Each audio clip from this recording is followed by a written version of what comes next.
In today's video, we're going to teach you guys how to trade during the market crash. So just before the video does start, a quick little ad on a trading service I offer over on Twitch. For the cheapest premium trading service for just £4, €4, or free with Amazon Prime. You'll get yourself daily trading and investing guides covering both Xbox and PlayStation with an array of different techniques depending on your budget. I've been trading for over 10 years, making over 100 million on multiple titles, and recently making over 10 million in the first month for the last 3 years. So as of recently, it has become relatively difficult to trade because we're in a market crash, and because we're in a market crash, kind of everyone's selling everything, but no one's buying everything, so it's making it quite hard to flip cards. Well, as a result, what we're going to be doing is showing you guys the trading methods that I've been using. And I guess they're a bit like previous methods we've had, but I've come up with multiple variations to get around multiple different hurdles. So, in this method, you are going to basically be trading with players with Hunter and Shadow on them, and basically buying them for the same price they are without Hunter and Shadow. There are web app variations, and I will go and show the web app variations, and old gen variations in case you guys have, I don't know, Australian internet or old gen. So, let's go and start off with the next gen variations. So what we're going to be doing is we are going to be going gold rare, we're going to be going shadow, we're going to go and put our maximum buy now to 10k, and then we're going to go and set our minimum buy now, it's going to be 1.5k for the first variation. And basically what you can do to set this filter up is you are going to put the highest maximum bid without there being more than one card over the hour. So let's go and scroll to the end right here. So again, the main thing we have right now is a maximum buy now of 1.5k. We're going to scroll along and there's no cards over the hour. We're going to go to 800 coins, I'm going to see how many cards are over the hour. 800 cards, there is one card over the hour, but one card over the hour works. Let's try and increase it to 900 coins and see how many cards are over the hour. There are still only one card over, or no cards over the hour, perfect. 1k, see how 1k is looking. And 1k, there are still only one card over the hour, not bad. 1.1k, see how many cards are over the hour here. 1.1k is the kind of like point now where this method gets really, really good because 84s can pop on the market. Yeah, 2 cards over the hour. So what we're going to have to do is we're going to have to use this filter right here. What we're going to do is we're going to search and we're going to scroll to the end. Now in this method again, like I said, you're going to go and buy gold cards with shadow for the same price they are without a shadow. So how are you going to know what players are without a shadow? You are going to head to the likes of Footwin, Footwiz, or Footbin, or any other site under the sun. So the likes of Rahio is 1k, so actually we'll never be able to get a good deal on him because the min buy now is 1.5. So there's no point in learning his price. Frimpong is 5.4 without a shadow, so 5.3 with a shadow is a good deal. Now I'm not going to win him the first time because the first time I need to learn what they're selling for. It's the second time at Frimpong now it pops up, I know, okay, well, he sells for 5.4, I'll go and buy him for 5.4 or below. Lightheart-wise, there's no point me ever checking Rahio, because I know what Rahio sells for, and just like magic, one goes and pops up. So that's all you got to do is you got to press compare price, sorry I haven't said this, compare price back out, and what it's going to do is it's going to refresh the market. As long as there's no more than one card over the hour, it'll continue to refresh the market. And there we go, got ourselves Frimpong. I'll talk about selling cards at the end of the video because it's all kind of the same.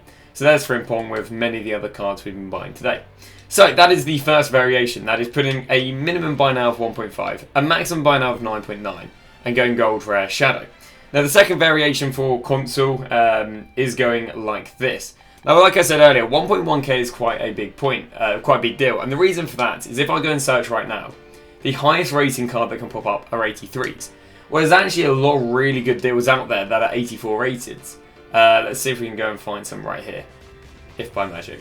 Any 84 rare players want to pop up? No, that's some of the last year. But there you go, it's like a Theo Hernandez, you'll see his minimum bid is a 1.1. So it's going to get the 84s up right here. So 84s that are normally quite good to go and trade with Shadow are the likes of Kovacic is normally really good. The likes of Reece James when he eventually gets the price where he'll pop up under this filter. The likes of Carvajal is really good with this filter. The likes of Odegaard's strangely good with this filter. You can see there's actually a fair few players that ideally you'd want. Kai Havertz weirdly enough works quite well. Bellingham works quite well. So you ideally want to be able to get these under the filter, but obviously in the first one you can't get them under the filter, so you need to use a different filter. In the second filter you're going to put 1.1k maximum bid, because again we need it being 1.1 for the 84s pop up. And basically in this one you want to have yourself the lowest minimum buy now possible without there being more than one card over the hour. So it's kind of the reverse of the other one. The other one we want the maximum bid as high as possible, this one we want the minimum buy now. as low as possible. Because obviously the lower the minimum buy now, the cheaper the cards can pop up. Now the reason I teach 2 filters is because let's say this price was like 8k, well then that filter just wouldn't work.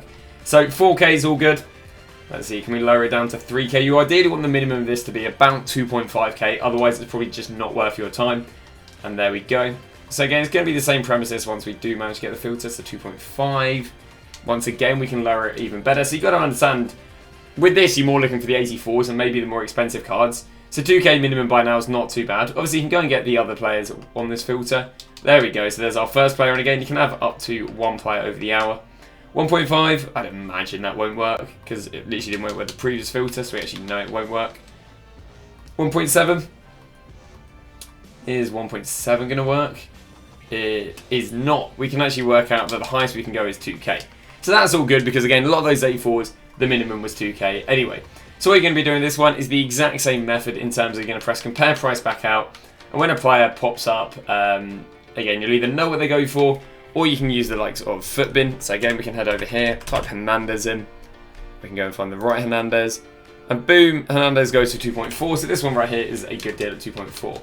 Again, just like last time, you won't win the first card you go and search, but you'll go and win the next one. Again, Hernandez pops up now, 2.4, perfect. We learned earlier, don't buy Regio, he only goes for 1k, whereas we learned earlier that if a Frimpong pops up, we go and buy him for 5.4. So eventually what will happen is you get more and more market knowledge, which means you'll be able to get deals a little bit easier. Now this is all good and well that you're on next gen, because next gen you can snipe quite fast, but what if you're on the web app? What if you're on the companion app? What if you're on old gen? Well, the method that you guys are going to be using for this is you are going to be using maximum buy now. You're going to go and set this to, I would say you can probably get away with the likes of 2.9k. I think 2.9k you'll be able to get a good amount of deals. And what you're going to do is you are going to go through the positions one by one other than centre back. So you're going to start off here with Shadow right wing back. And what you're going to do is you're going to look for players who again are the same price as they are without a Shadow. Unlikely for Dumfries, but Dumfries, yeah, 900 coins. So I'd only pay up to 900 coins. Now, as I say, this isn't ideal compared to the other method, but if you're on old gen or the web app, obviously you're not going to outsnipe people on console.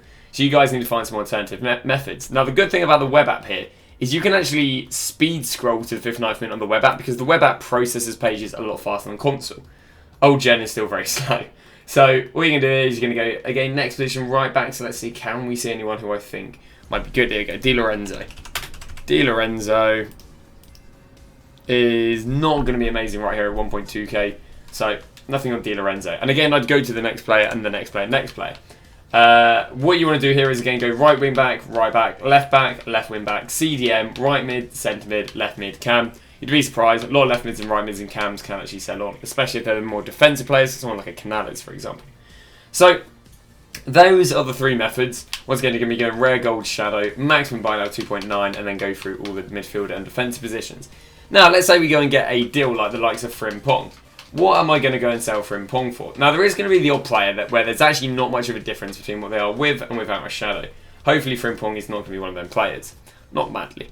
So we picked him earlier for 5.3k. Now we can see the cheapest on the market is 6k, which means if I wanted to sell him next to instantly, I'd list him for 5.9k, which would be a 300 coin profit. But that's not very good. So how am I going to increase my profit?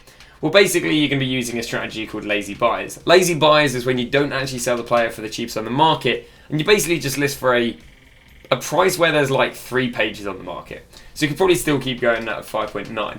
So let's go 6.9k. Now the benefit to this is I could probably list him for 6.9k. Within a few hours of listing, I'd sell him. Now if I was in a hurry to sell, that wouldn't be great. But if I'm not in a hurry to sell, I'm now getting another like 1k profit just because I'm not in a hurry. And again, these players do sell on. If you've got a full transfer list of 100 cards, it's a little bit like the lazy, I guess a little bit of a lazy buy method. You know, if you've got 100 cards selling on, what have I gone and sold in this set? 1, 2, 3, 4, 5, 6, 7, 8, 9, 10. 11. I've gone and sold 11 cards, and I can assure you each one of them wouldn't have been the cheapest on the market. They'd just be set up for lazy buys. And all you got to do is just keep relisting, because the cards you're trading with shouldn't be overly expensive, so they shouldn't be dropping in value. And it's a bit of a lazy buy method. You know, if you, I don't know, work, school, or anything in between, you get 100 deals. All you got to do is log on the companion app every now and again, hit relist, and you'll get like 5-6 catches every single time. That's an easy 5-6k an hour with not trading, because all you got to do is get 100 deals and just keep relisting them.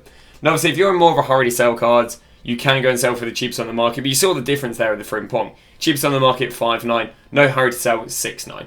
So obviously, you know, look at it, equate it up in terms of how many coins you have. Do you need coins fast? Do you need coins fast for your weekly team? And so on and so on to work out what you sell them for. But that has been that. Hopefully it's going to help you guys with this market crash. The reason this is so good in the market crash is because you're trading with golds at the same price they are with shadow, and you're trading with very cheap players. You're not buying in cuckoos, boom, there's one of these weird market crashes down 20k. You know, you're not relying on expensive players, which means it's nice and safe. But that is that. Thank you very much for watching. I'll see you guys tomorrow with a brand new video.